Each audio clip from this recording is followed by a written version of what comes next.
उस प्रकार वहां प्रतापगढ़ की जो रियासत थी उसके राजा ने उस समय उस पंचकल्याणक और अष्टानिका महोत्सव में अपने संपूर्ण रियासत में क्या मुनादी घुमा करके, जिसको मराठी में अपन दवंडी पिटवणे कहते हैं, दवंडी पिटवणे, उसको हिंदी में मुनादी कहते हैं, मुनादी।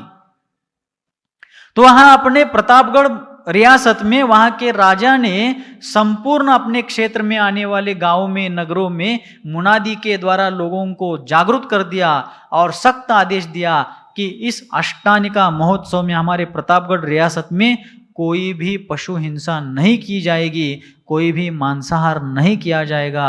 और स्वयं प्रतापगढ़ के नरेश के द्वारा और उनके राज परिवार के द्वारा पर्व तिथियों में मांसाहार के त्याग का संकल्प उन अहिंसा के प्रतिमूर्ति आचार्य शांति सागर जी महाराज के चरण कमलों में किया गया। आचार्य महाराज की प्रेरणा तो उनको जीवन भर के लिए मांसाहार के त्याग की थी, लेकिन वे संपूर्ण जीवन के लिए व्रत संयम नहीं भी ले पाए, तब भी उन्होंने अपनी रियासत में अष्टानिका पर्व में संपूर्ण मांसाहार के बंदी का और उसके साथ साथ संपूर्ण प्राणी हत्या का त्याग करने का आदेश दे दिया और स्वयं भी पर्व तिथियों में परिवार सहित मांसाहार के सेवन का त्याग किया। उसके बाद आचार्य देव विहार करते करते वही राजस्थान में धरियावद नाम का एक स्थान पड़ता है, बड़ा रियासत का एक भाग है वह। तो वहां के राजा ने भी, धरियावद के जो राजा थे, नरेश थे, राव जखुमान सिंह उनका नाम, तो उन्होंने भी आचार्य शांति सागर जी महाराज के उपदेश से, प्रभाव से, देखिए हर जगह जहां जहां आचार्य महाराज गए वहां उनके निर्मल जीवन का और अहिंसात्मक दयात्मक जीवन का प्रभाव होता गया। और धरियावद के नरेश राव जखुमान सिंह जी ने भी अपने जीवन भर के लिए आजीवन शिकार का त्याग कर दिया। राजा लोग शिकार के शौकीन होते हैं, लेकिन आचार्य महाराज के प्रभाव से, प्रेरणा से, उपदेश से उन राजा साहब ने जीवन पर्यंत के लिए आजन्मांत उन्होंने शिकार का त्याग कर दिया। उनके परिवार के लोगों ने भी कुछ व्रत संयम वहां पर आचार्य देव के चरण कमलों में ग्रहण कर लिए। अर्थात सर्वसामान्य लोग ही नहीं, सर्वसामान्य जनता ही नहीं, पूज्यपाद आचार्य महाराज के प्रभाव से राजनीति के लोग, राज सत्ता के ऊपर बैठे हुए लोग, प्रशासकीय लोग भी और बड़े बड़े अधिकारी लोग भी संयम को, व्रत संयम को धारण करके अपने जीवन को सन्मार्ग की ओर आगे बढ़ा रहे थे। और उसके बाद विहार करते करते पूज्य श्री का चातुर्मास 1935 का चातुर्मास, 1934 का चातुर्मास राजस्थान की झीलों की नगरी, जिसको लेक सिटी भी कहा जाता है, उदयपुर। कहां पर? लेक म्हणजे मराठीतली लेक नव्हे, इंग्रजीतली लेक। लेक म्हणजे सरोवर, तलाव। राजस्थान में जिसको झीलों की नगरी कहा जाता है, झील कहो, लेक कहो, तालाब कहो, सरोवर कहो, एक ही बात है। तो उदयपुर में झीलों की नगरी ऐसा, जिसका संपूर्ण विश्व में प्रसिद्धि को प्राप्त ऐसा नाम है, ऐसे उदयपुर में आचार्य देव का 1934 का चातुर्मास संपन्न हुआ। जिस उदयपुर में महाराणा प्रताप के वंश पूर्वजों ने अपना साम्राज्य स्थापित किया था, वहां पर स्वाभिमान का जीवन जिया था, उसी तालाबों की नगरी में, झीलों की नगरी में, सरोवरों की नगरी में शांति का सागर पहुंचा हुआ था। उदयपुर वासियों ने तालाब देखे थे, लेकिन 1934 के चातुर्मास में उन्होंने शांति के सागर का दर्शन किया। बहुत धर्म प्रभावना हुई, रत्नत्रय धर्मतीर्थ का प्रवर्तन हुआ। और उसके बाद विहार करते करते आचार्य महाराज संपूर्ण राजस्थान के उस एरिया को पादाक्रांत करते हुए ईडर के पास 7 मील दूरी पर गोरल नाम का गांव, छोटा सा गांव, वहां पर इतने बड़े आचार्य देव का 1935 का चातुर्मास संपन्न हुआ। कहां? गोरल नाम का गांव है, गोरल, ईडर के पास। उस ईडर के पास गोरल नाम के उस गांव में आचार्य देव का चातुर्मास 1935 में संपन्न हुआ, जिस चातुर्मास में गुरुदेव समंतभद्र जी महाराज को जन्म देने वाली वह पुण्यशालिनी माता कंकुबाई, कौन? कंकुबाई कस्तूरचंद शाह, जिनकी क्षुल्लिका दीक्षा हुई। कौन सी दीक्षा हुई? 1933 के चातुर्मास में पुत्र ने दीक्षा ली और 1935 के चातुर्मास में उस पुत्र को जन्म देने वाली जननी कंकुबाई ने वहाँ पर क्षुल्लिका दीक्षा ग्रहण की। उनका नाम रखा गया क्षुल्लिका जिनमती। तो वहाँ पर आचार्य शांति सागर जी महाराज के सबसे कनिष्ठ भ्राता छोटे भाई कुमगौंडा पाटिल। कौन? कुमगौंडा पाटिल ब्रह्मचारी अवस्था में आचार्य महाराज के साथ चातुर्मास में थे। और जब आचार्य महाराज का प्रवचन वगैरह स्वाध्याय वगैरह नहीं होता था दिन के जिस समय में, उस समय वे प्रवचन करते थे। सुबह दोपहर वगैरह संघ का स्वाध्याय और दोपहर के सुबह के सत्र में यथायोग्य समय देख करके आचार्य महाराज संघ का प्रवचन होता था। लेकिन अन्य समय में आने वाले लोगों के लिए आचार्य देव के जो गृहस्थ आश्रम के भ्राता थे कुमगौंडा भीमगौंडा पाटिल, वे ब्रह्मचारी अवस्था में उनके साथ थे। कहने का तात्पर्य, इस घटना का उल्लेख करने का भाव यह है कि उनके 4 भाइयों में से 2 भाई तो मुनि बने थे। देवगौंडा पाटिल मुनि वर्धमान सागर जी थे।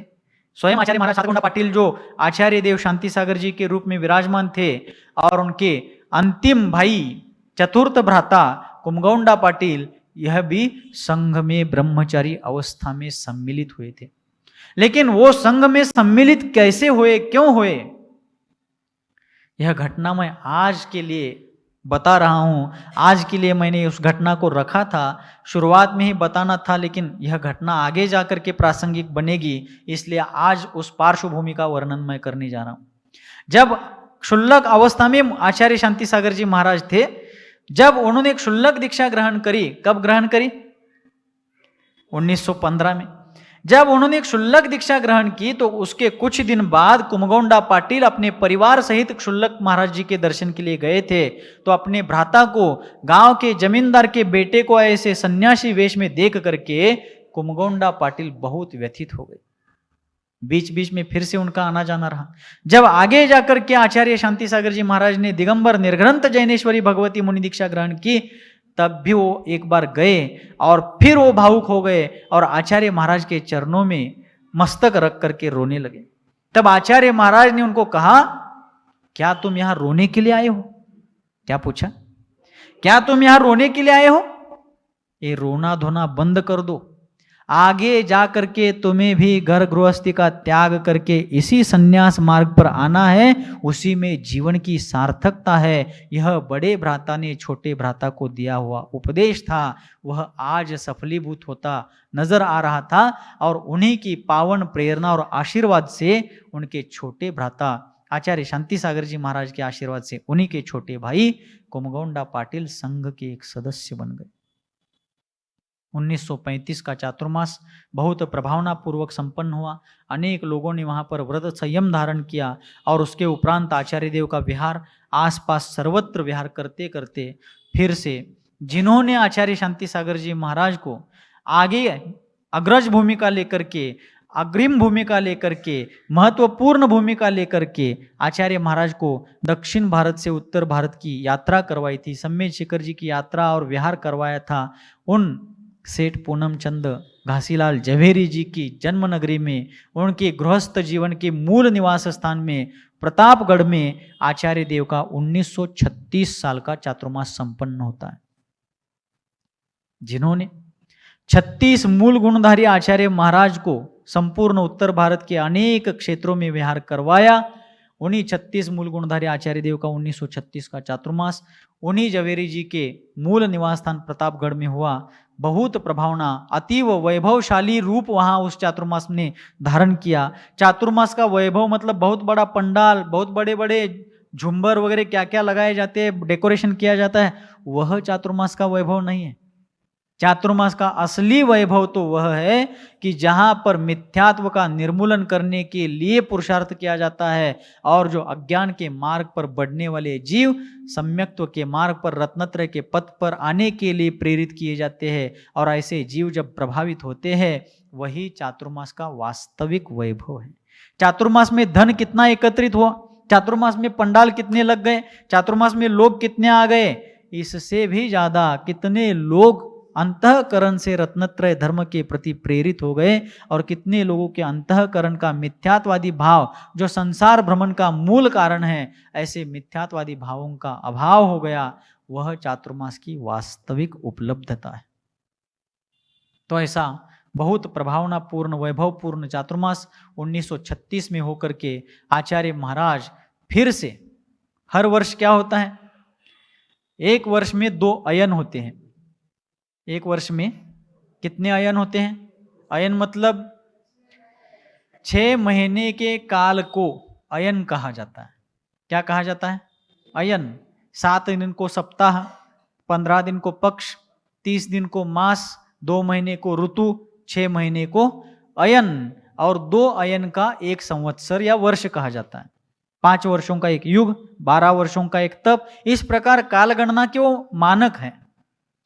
तो हर वर्ष में 2 अयन होते हैं, और उसमें एक दक्षिणायन, दूसरा उत्तरायन। इस प्रकार 2 अयनों में एक वर्ष संपन्न होता है। ठीक इसी प्रकार आचार्य देव का उत्तरायण अर्थात उत्तर भारत का विहार संपन्न होकर के अब वह पवित्र चरण दक्षिण भारत की ओर बढ़ चले, और 1936 के चातुर्मास के बाद आचार्य महाराज बड़वानी, सिद्धवर कूट वगैरह करते करते महाराष्ट्र में, नासिक शहर में, कहाँ पर? नासिक शहर के बाहर जो सिद्ध क्षेत्र है, जहां पर बलभद्र आदि 8 करोड़ मुनियों ने निर्वाण की, मोक्ष पद की, मोक्ष पर्याय की प्राप्ति अपने रत्नत्रय रूप पुरुषार्थ के द्वारा संपन्न कर ली, ऐसे गजपंथा सिद्ध क्षेत्र पर, गजपंथा निर्वाण भूमि पर आचार्य शांति सागर जी महाराज का 1937 का चातुर्मास हुआ। कब हुआ? ईस्वी सन 1937। और उस 1937 के चातुर्मास में वहां नासिक शहर के बाहर जो गजपंथा सिद्ध क्षेत्र है, वहां पर आचार्य शांति सागर जी महाराज के तत्वावधान में पंच कल्याणक प्राण प्रतिष्ठा महामहोत्सव ऐतिहासिक रूप में संपन्न हुआ।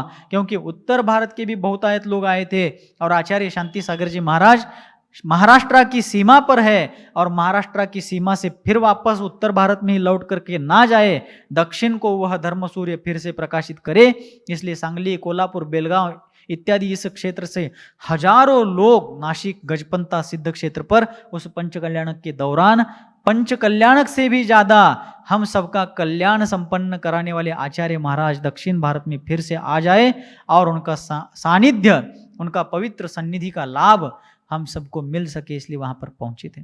और उस ऐतिहासिक पंचकल्याणक प्रतिष्ठा महामहोत्सव के दरमियान आचार्य शांति सागर जी महाराज के निरतिचार संयम को, उनके पवित्र जीवन को देख करके बड़े बड़े प्रतिष्ठित लोग, जिसमें राव राजा सरसेठ हुकुमचंद जी और भी बड़े बड़े विद्वान लोग, प्रतिष्ठित लोग, ऐसे सबके तत्वावधान में सबके प्रमुख विचारों को लेकर के उसी पंचकल्याणक और 1937 के चातुर्मास के दरमियान पूज्यपाद आचार्य महाराज को उनके महान संयम साधना के फलस्वरूप लोगों ने स्वयं प्रेरणा से चारित्र चक्रवर्ती पद से विभूषित किया था। कब किया था?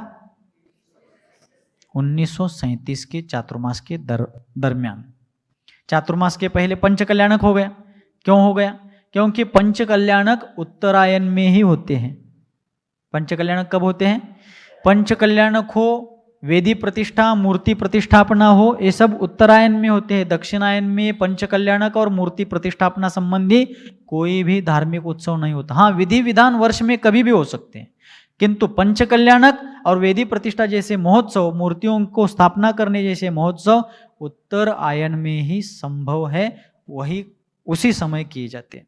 तो पंचकल्याणक के बाद वहां पर आचार्य महाराज का चातुर्मास संपन्न हुआ, और उस चातुर्मास में वहां के श्रेष्ठियों ने और बहुत सारे लोगों ने मिल करके अनुमोदना करके आचार्य महाराज को चारित्र चक्रवर्ती की उपाधि प्रदान की।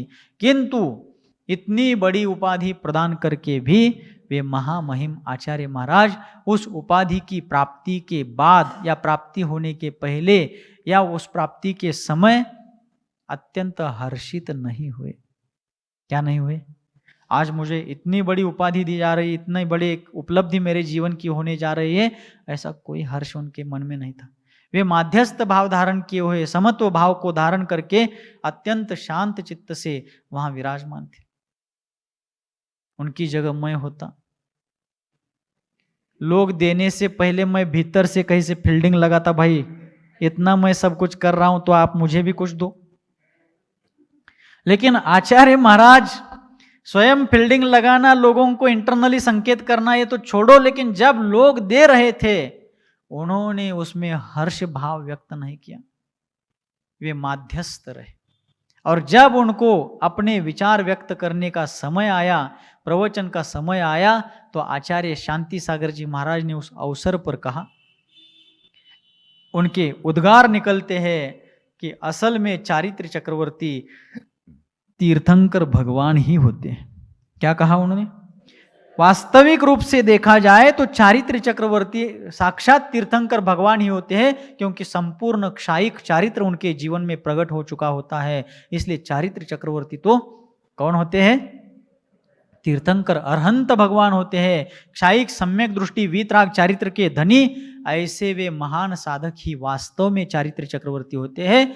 हम जैसे सामान्य साधु चारित्र चक्रवर्ती नहीं होते। हमारा तो लास्ट नंबर है बाबा। उस प्रसंग में भी उन्होंने कहा हमारा कौन सा नंबर है? Last number. मुझे एक बार आप लोग पूछो, आपका कौन सा नंबर है? पूछो पूछो। अभी मैंने पीछे भी एक बार ये बात कही थी, आज भी कहूंगा, आगे भी जब जब कहने का प्रसंग आएगा कहता रहूंगा। अभी मुझे पिच्छी भी ठीक से पकड़ने नहीं आती, लेकिन मुझे लगता है कि मैं 3 कम 9 करोड़ मुनियों में सबसे पहले नंबर का मुनि हूं। ऐसा भ्रम है मुझ में कि 2.5 द्वीप में सारे जितने मुनि हैं उन सबका नंबर मेरे बाद है, ऐसा मुझे लगता है।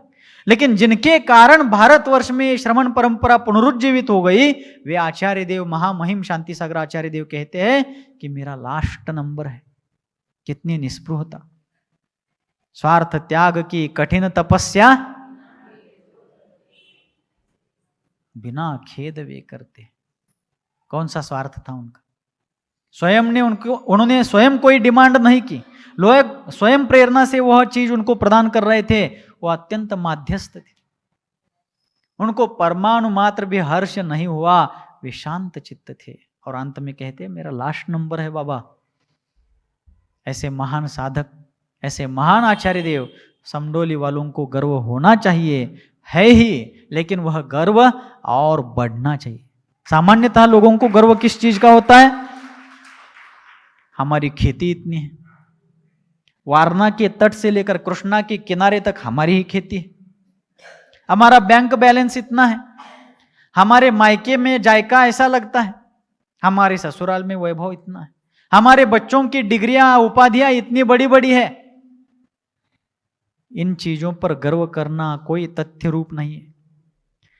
आप समडोली वासियों की सच्ची संपत्ति यदि कोई हो तो आपके पूर्वजों ने दूरदृष्टि संपन्न विवेक युक्त जो पुरुषार्थ उस समय किया था 7 अक्टूबर 1924 को, कि एक महान महिमा मंडित मुनिराज को आचार्य पद प्रदान किया था, जो आगे चल करके चारित्र चक्रवर्ती के रूप में सर्वत्र प्रसिद्धि को प्राप्त हुए। उनका आचार्य पदारूढ़ स्थान यह समडोली नगर, यही उल्लेख आपके जीवन का वास्तविक वैभव है, यही आपके जीवन का वास्तविक ऐश्वर्य है। दूसरे किसी वैभव संपत्ति निधि इसमें आपका गौरव नहीं।